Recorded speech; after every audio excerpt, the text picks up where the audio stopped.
আসসালামু আলাইকুম। এইচএসসি 26 এবং 27। তো আজকের ভিডিওটা মূলত এইচএসসি 27কে সেন্টার করে করা। আর এইচএসসি 26-এর আপনারা যারা পরীক্ষার আগে আমার সাজেশনের লাইভটা দেখছেন, আমরা বলছিলাম যে তড়িৎ রসায়ন থেকে আপনাদের এক সেট সিকিউ মাস্ট পরীক্ষায় থাকবে। আর ওখানে আপনার 4টা টাইপের ম্যাথ আছে। একটা হচ্ছে ফ্যারাডের সূত্রের ম্যাথ, আদর্শ কোষের কোষ বিভব নির্ণয়, তারপর হচ্ছে পাত্রে সংরক্ষণ করা যাবে কি যাবে না, তারপর হচ্ছে আপনার অনাদর্শ কোষের কোষ বিভব নির্ণয় বা নার্নস্ট সমীকরণের ম্যাথ। আমরা বলছিলাম এই 4টা টাইপের ম্যাথ যদি আপনি করে যান, এখান থেকে আপনি ইনশাল্লাহ মাস্ট কমন পাবেন। এবং এই 4টা টাইপের ম্যাথ থেকে আপনার এক সেট কোশ্চেন এই বছর আসছে। এবং এইচএসসি 27 আপনাদের জন্য ভিডিওটা করার কারণ হচ্ছে এই টাইপের এক সেট কোশ্চেন ইনশাল্লাহ এইচএসসি 2027-এর পরীক্ষাও আশা করি থাকবে। হয়তোবা এই 4টা টাইপের মধ্যে এই 2টা টাইপ তো আসছে, অন্য 2টা টাইপ আসতে পারে, অথবা থিওরিটিক্যাল কোশ্চেন দিতে পারে। আমরা সাজেশনে বলছিলাম আপনি যদি এই 4টা টাইপের ম্যাথ আর টুকটাক যে থিওরিটিক্যাল কোশ্চেন আমরা বলে দিয়েছিলাম সেগুলো যদি করে যাইতেন, তাহলে এক সেট কোশ্চেন কমন পাইতেন। আশা করি পরীক্ষার হলে গিয়ে আপনারা আমার কথা এবং কোশ্চেনের সাথে মিল পাইছেন। যাই হোক, এখন দেখেন এটা হচ্ছে আমাদের উদ্দীপক। আপনার এটা এই বছর পরীক্ষা আসছে। তো আমরা তো অনেক প্রশ্নে ভুল টুল নিয়ে অনেক আলোচনা করছি। আসলে মানে কি বলবো, মানে কিছু জিনিস বলতে গেলে খুব রাগও লাগে, আবার হাসিও পায়। দেখেন এই কোশ্চেনে আলহামদুলিল্লাহ কোনো ভুল নাই, বাট তারপরেও দেখেন আপনি একটু কোশ্চেন একটু ঠান্ডা মতো খেয়াল করেন তো। আমি একটু মার্ক করে দিই।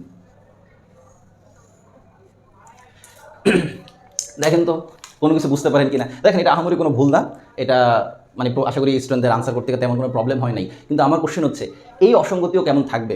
এখন আবার কেউ এসে কমেন্টে বললেন না ভাই পোলাপেন ভালো করে পড়ালেখা করেন এই জন্য বুঝতে পারে নাই যে এই পাত্রের দ্রবণ বলতে এখানে পাত্র একের দ্রবণকে বুঝাইছে। ভাই এটা ভুল, এটা অবহেলা, এটা অ্যাকচুয়ালি দায়িত্ব অবহেলা। আল্লাহ ভালো জানে যে তারা আসলে কী খায়া কোশ্চেন করছে। যাই হোক, তো আসলে আমরা বুঝতে পারতেছি যে এ পাত্রের দ্রবণ বলতে এই যে পাত্র একের দ্রবণটাই বুঝাইছে। এখানে মূলত পাত্র এ, এটা আপনার পাত্র এক যদি এখানে লিখছে তাহলে এখানেও কি 1 নং পাত্রের দ্রবণে লেখার উচিত ছিল, অথবা এখানে পাত্র এ দেওয়া দরকার ছিল, কারণ এখানে আবার এ দিয়া কিন্তু আরেকটার মান আপনার দেওয়া আছে। তো যাই হোক, আশা করি আপনারা বুঝতে পারছেন এখানে এ পাত্র বলতে মূলত পাত্র এককেই বোঝানো হয়েছে। আসলে আমরা মেইন ম্যাথে ঢুকি। তো এখানে এই প্রথম ম্যাথটা আপনার দিছে ওই যে ফ্যারাডের যে সূত্রটা আছে, ফ্যারাডের সূত্র এবং পরিমাণগত রসায়নের যে কনসেপ্ট, ওই যে আপনার মোলারিটির যে কনসেপ্ট, দুইটাকে কম্বাইন করে একটা কোশ্চেন করছে। প্রিভিয়াস ইয়ারেও আপনার এই কোশ্চেনটা আসছে এবং আমরা বলছি যে এখন সামনে বোর্ড পরীক্ষা এই টাইপের কোশ্চেন আসার পসিবিলিটি কি বেশি।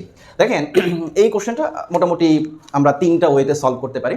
আমরা মূল সংখ্যা বের করে করতে পারি, আমরা ভর বের করে করতে পারি, আবার ভর আমরা 3বার বের করতে পারি, অথবা আমরা শুধুমাত্র একবার ভর করে বের করেও কি করতে পারি। তো আমি সচরাচর স্টুডেন্টদেরকে যেই পদ্ধতিতে ম্যাথটা করাই সেটা আজকে আপনার সাথে শেয়ার করবো। আর অন্য পদ্ধতিগুলো যদি আপনি করে থাকেন কোনো সমস্যা নাই, আনসার ইনশাল্লাহ ঠিক আসবে।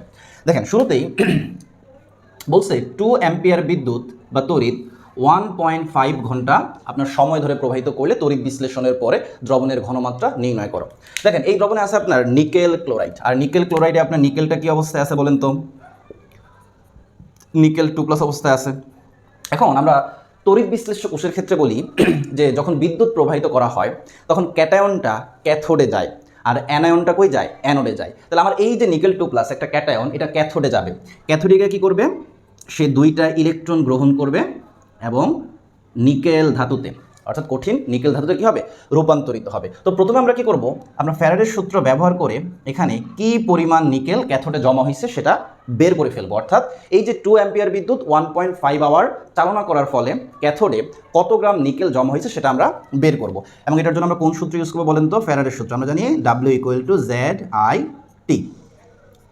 এখানে Z হচ্ছে তড়িৎ রাসায়নিক তুল্যাঙ্ক, I হচ্ছে বিদ্যুৎ প্রবাহ, আর T হচ্ছে কি? সময়। এখন তড়িৎ রাসায়নিক তুল্যাঙ্ক বের করার আবার ফর্মুলা কি? এই তড়িৎ রাসায়নিক তুল্যাঙ্ক বের করার ফর্মুলা হচ্ছে যে পারমাণবিক ভর ডিভাইডেড বাই যোজ্যতা গুণ 96,500। এখানে আমরা জানি যে নিকেলের পারমাণবিক ভর হচ্ছে 58.7। আর এই যে নিকেল ক্লোরাইড, এই যৌগে নিকেলের আপনি যোজ্যতা বলেন, চার্জ সংখ্যা বলেন, জারণ সংখ্যা বলেন, যাই বলেন না কেন সেটা কত? 2। আমি 3টা কথাই কেন বললাম? কারণ এখানে আপনি কোনো বইতে দেখবেন যে আপনার তড়িৎ রাসায়নিক তুল্যাঙ্ক হিসাব করার ক্ষেত্রে যোজ্যতা বলছে, কোথাও জারণ সংখ্যা বলছে, কোথাও চার্জ সংখ্যা বলছে। কনফিউজটার কিছু নেই, একই কথা। কারণ এই নিকেল ক্লোরাইডে আপনি যোজনী, চার্জ সংখ্যা, জারণ সংখ্যা যাই বলেন না কেন, নিকেলের কত? 2 গুণ কত? 96,500। আচ্ছা, এখানে বিদ্যুৎ প্রবাহ কত? 2 অ্যাম্পিয়ার, 2। ওকে। আর সময় হচ্ছে কত? 1.5 আওয়ার। এখন আমরা এই যে 1.5কে যদি মিনিটে নিতে চাই 60 দিয়ে গুণ দিব, আবার যদি সেকেন্ডে নিতে চাই আরও 60 দিয়ে গুণ দিব। ঠিক আছে, আমি ডিরেক্ট দেখাইলাম, কিন্তু আপনার পরীক্ষায় আসলে অবশ্যই করবেন, সাইড নোট মেনটেন করবেন। ওকে, এখন এটা আমরা পুরোটা হিসাব করব। তো আমি হিসাবটা অলরেডি ক্যালকুলেশন করে রাখছি। এখানে আসে আপনার 3.28 গ্রাম, এখানে আসে 3.28 গ্রাম। তার মানে আমরা এই 2 অ্যাম্পিয়ার বিদ্যুৎ আপনার 1.5 আওয়ার যাবত যদি এই দ্রবণের মধ্য দিয়ে চালনা করি তাহলে এত গ্রাম নিকেল কি হবে? জমা হবে। এখন আমরা কি করব? এই যে ডাব্লিউটা আমরা বের করছি, এই ডাব্লিউ ব্যবহার করে আমরা কনসেন্ট্রেশন বের করব। আমি একটু এই সাইডে দেখাই। আমরা জানি S ইকুয়াল টু W/mv। ওকে, এখানে W বসাবো কত? এই যে 3.28, যেটা আমরা বের করছি 3.28।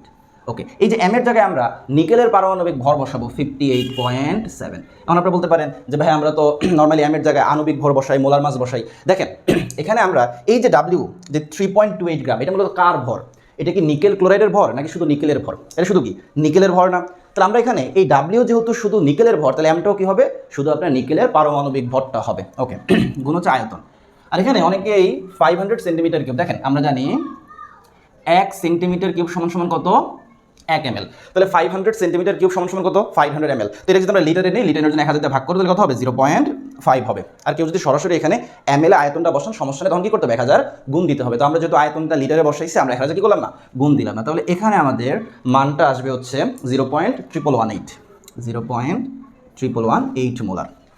এখন একটু বোঝার চেষ্টা করেন, আপনি 2 অ্যাম্পিয়ার বিদ্যুৎ 1.5 আওয়ার যাবত যখন চালনা করছেন, তখন এত গ্রাম নিকেল কিন্তু ক্যাথোডে জমা হয়ে গেছে। দ্যাট মিন্স কি? দ্রবণে আর এত গ্রাম নিকেল এখন কি নাই?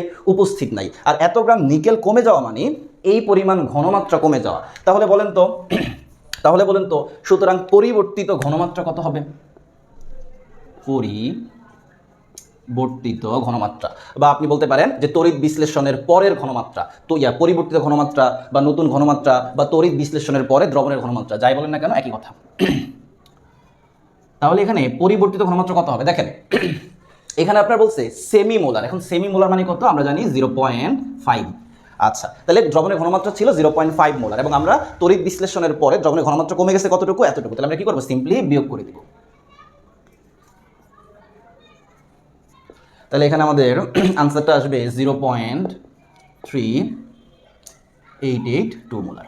ওকে, তাহলে এটা হচ্ছে আপনার আমাদের ফাইনাল আনসার। তার মানে আমরা এই পাত্রের দ্রবণে 2 অ্যাম্পিয়ার বিদ্যুৎ 1.5 আওয়ার সময় ধরে প্রবাহিত করলে তড়িৎ বিশ্লেষণের পরে দ্রবণের ঘনমাত্রা হবে কত?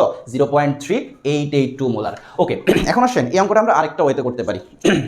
অনেক টেস্ট পেপার আপনি এভাবে করা আছে। প্রথম আপনি কি করবেন? এই যে এখানে দেখেন, এখানে আপনি ডাব্লিউ বের করবেন।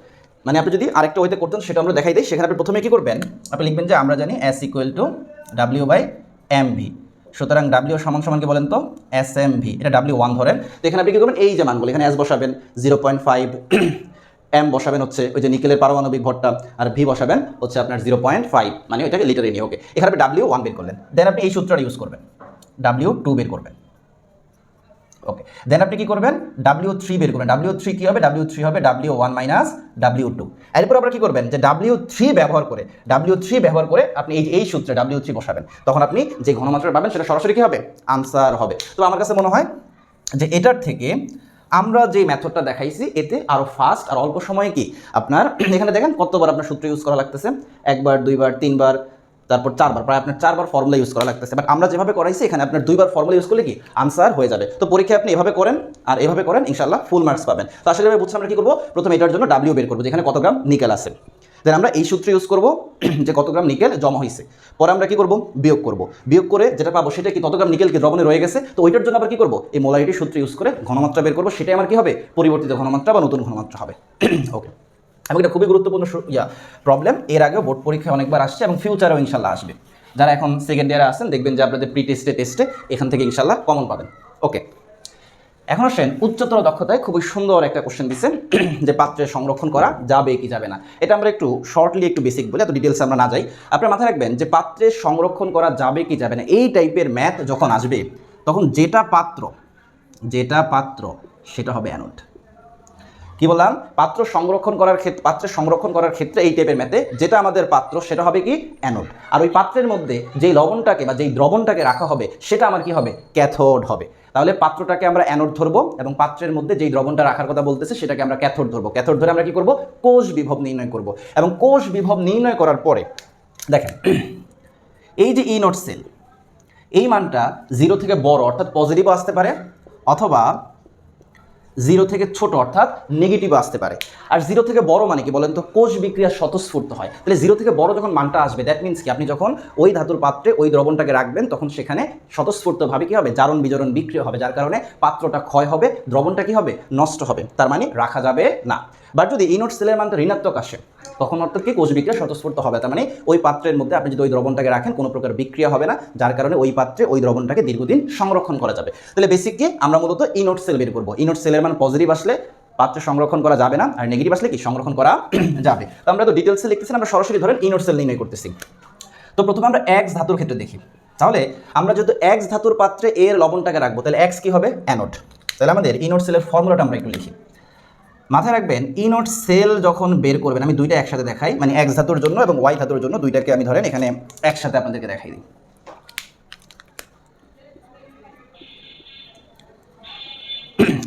তাহলে এক্স হচ্ছে কি অ্যানোড। তাহলে আমাদের ই নট সেল নির্ণয় করার ফর্মুলা কি? যেটা অ্যানোড তার আমরা কি করি? জারণ বিভব নেই, আর যেটা ক্যাথোড তার আমরা কি নেই? বিজারণ বিভব নেই। দেন সিম্পলি কি করব? যোগ করব। তাহলে এক্স যেহেতু পাত্র, এটা কি হবে? অ্যানোড হবে। এক্স এর আমরা জারণ বিভব দিব যোগ, আর এ যেহেতু সেই লবণটা তার আমরা কি নিব? বিজারণ বিভব নিব। ওকে, এভাবে আমরা কি করব? এই নট সেল বের করব। এখানে দেখেন ওয়াই, তাহলে ওয়াই যেহেতু পাত্র, ওয়াই হচ্ছে অ্যানোড, ওয়াই আমরা কি নিব? জারণ বিভব নিব। আমরা মাথায় রাখবো যেটা অ্যানোড তার জারণ বিভব নিতে হবে, আর যেটা ক্যাথোড তার কি নিতে হবে? বিজারণ বিভব নিতে হবে। ওকে, এখন দেখেন তাহলে আমাদের এক্সের লাগবে কি? জারণ বিভব। কিন্তু কোশ্চেনে কি এক্সের জারণ বিভব দেওয়া আছে? দেওয়া নাই। কোশ্চেনে কি দেওয়া আছে? এক্সের বিজারণ বিভব দেওয়া আছে। কিন্তু আমরা কি জানি যে একটা মৌলের প্রমাণ জারণ বিভব এবং প্রমাণ বিজারণ বিভবের মান সমান হয়, কিন্তু চিহ্ন কি হয়? বিপরীত হয়। তার মানে এক্সের বিজারণ বিভব যেহেতু +0.22 ভোল্ট, দ্যাট মিনস এক্সের জারণ বিভবটা কত হবে বলেন তো? -0.22 ভোল্ট হবে না? আর এর বিজারণ বিভব দরকার, বিজারণ বিভবই কোশ্চেনে দেওয়া আছে। তাহলে প্লাসে মাইনাসে কি হয়ে যাবে? মাইনাস হয়ে যাবে। ওকে, এখানেও ওয়াই এর আমাদের জারণ বিভব দরকার, কিন্তু ওয়াই এর দেওয়া আছে কি? বিজারণ বিভব। ওই যে সেম কথা, কোনো মৌলের প্রমাণ জারণ বিভব এবং প্রমাণ বিজারণ বিভবের মান সমান, চিহ্ন কি হয়? বিপরীত হয়। তাহলে আমাদের ওয়াই এর জারণ বিভব দরকার, কিন্তু কোশ্চেনে দেওয়া আছে বিজারণ বিভব। কোনো সমস্যা না, আমরা কি করবো? উল্টাই নিব। তাহলে এখানে কত আসবে? +0.80। আর এর বিজারণ বিভব দরকার, বিজারণ বিভব দেওয়া আছে, তাহলে প্লাসে মাইনাসে -0.62। এখন আসলে এটার জন্য ক্যালকুলেটরের দরকার নেই, আপনি ক্যালকুলেটর করতে পারেন বা মুখে মুখে আপনার হয়ে যাবে। দেখেন তাহলে মাইনাস মাইনাসে কী হবে? প্লাস হবে। তাহলে 2 হচ্ছে কত? 4, আর 6 হচ্ছে 8। তাহলে -0.84 ভোল্ট। ওকে, আর এখানে 10-এর থেকে 2 বিয়োগ দিলে হচ্ছে 8, হাতে আছে 1 7, 8-এর থেকে 7 বিয়োগ দিলে হচ্ছে কত? আপনার 1। তাহলে এখানে হচ্ছে +0.18 ভোল্ট। ওকে, আশা করি আমাদের ক্যালকুলেশন ঠিক আছে। এখন দেখেন এখানে ই নট সেলের মানটা কি আছে? নেগেটিভ আসছে না? তাইলে আমরা লিখবো যেহেতু, আমরা তো যেহেতু জানি যে উপরে 2টা পোটলা দিব, নিচে একটা পোটলা দিব, এটাকে আবার ইমোজি বানাই দিন না, ঠিক আছে? তো যাই হোক, যেহেতু ই নট সেল <0, তাহলে আমি যখন এক্স ধাতুর পাত্রে এর লবণটাকে সংরক্ষণ করার ক্ষেত্রে আমরা দেখলাম যে ই নট সেলের মানটা কি আছে? 0 থেকে ছোট আসে, ঋণাত্মক আসে। তার মানে কি হবে না? কোষ বিক্রিয়া স্বতঃস্ফূর্ত হবে না। তার মানে দীর্ঘদিন আমি কি করতে পারবো? এক্স ধাতুর নির্মিত পাত্রে এর লবণটাকে সংরক্ষণ করতে পারবো। কিন্তু এখানে দেখেন ই নট সেলের মানটা কি? 0 থেকে বড় না, যার কারণে এখানে আপনার স্বতঃস্ফূর্ত জারণ বিজারণ বিক্রিয়া হবে। আপনি যখন ওয়াই ধাতুর নির্মিত পাত্রে এই লবণটাকে রাখবেন, সাথে সাথে কি হবে? আপনার ওই যে ওয়াইটা ইলেকট্রন ত্যাগ করে Y2+ আয়নে কনভার্ট হয়ে যাবে, আবার লবণের যে A2+ আছে সেটা ইলেকট্রন গ্রহণ করে আপনার ধাতুতে, সলিড ধাতুতে পরিণত হয়ে যাবে। এটা কি হবে? আপনার দ্রবণও আপনার নষ্ট হবে, ধাতুও কি হবে? ক্ষয়পাত্র হবে। তার মানে সেখানে রাখা যাবে না। তাহলে এই টাইপের অঙ্কের বেসিকটা খালি এটা মাথায় রাখবেন। যেটা পাত্র অলওয়েজ অ্যানোড হবে। পাত্রের যোগ্যতা থাকুক আর না থাকুক, পাত্র অলওয়েজ কী হবে? অ্যানোড হবে। আর পাত্রের মধ্যে যেই লবণটাকে রাখা হবে সেটা হবে ক্যাথোড। তাহলে পাত্রটাকে অ্যানোড ধরবো, লবণটাকে আমরা ক্যাথোড ধরবো। অ্যানোডের জারণ বিভব নিব, ক্যাথোডের বিজারণ বিভব নিব, সিম্পলি যোগ করব। যোগ করার পরে কোষ বিভবের মান যদি আপনার পজিটিভ আসে তাহলে সংরক্ষণ করা যাবে না, আর যদি নেগেটিভ আসে তাহলে সংরক্ষণ করা যাবে। তো এই ভিডিওটা একটু শেয়ার করে সেভ করে রাখেন। HSC 27কে বলতেছি, আপনাদের সামনে যে আপনার প্রি টেস্ট বা টেস্ট পরীক্ষা আসতেছে সেখানে এই টাইপের একসেট কোশ্চেন ইনশাল্লাহ থাকবে, এবং HSC 27 আপনাদের বোর্ড পরীক্ষাতেও কি এই টাইপের একসেট কোশ্চেন থাকার পসিবিলিটি আছে, মাথায় রাখবেন। তড়িৎ রসায়ন খুব সহজ একটা চ্যাপ্টার, মাত্র 4টা টাইপের ম্যাথ আছে আর কিছু থিওরিটিক্যাল প্রবলেম আছে। এগুলো যদি আপনি ভালো করে সলভ করবেন, এখান থেকে ইনশাল্লাহ একসেট কোশ্চেন আপনার মাস্ট কমন থাকবে। তো সবাই ভালো থাকেন, সুস্থ থাকেন। অন্য একদিন অন্য কোনো টপিক নিয়ে আলোচনা করব। আর এই যে বললাম তো কোশ্চেনে মানে এই জিনিসগুলো ভাই একটু ঠিক করেন। মানে এটা আসলে কি? এটা দেখেন আপনার নর্মালি যে কারো চোখে পড়লে মানে বুঝতে পারবে যে এখানে একটু কি আছে? অসঙ্গতি আছে। তো কেউ আবার বললেন না ভাই যে পোলাপেন ভালো করে পড়ালেখা করলে ঠিকই বুঝতে পারবে যে পাত্র এক বলতে মানে এ পাত্র বলতে পাত্র এককে বোঝানো হয়েছে। এখন আমরা বুঝতে পারছি যে এ পাত্র বলতে এখানে পাত্র এককে বোঝানো হয়েছে, বাট এই টাইপের ভুল হবে কেন?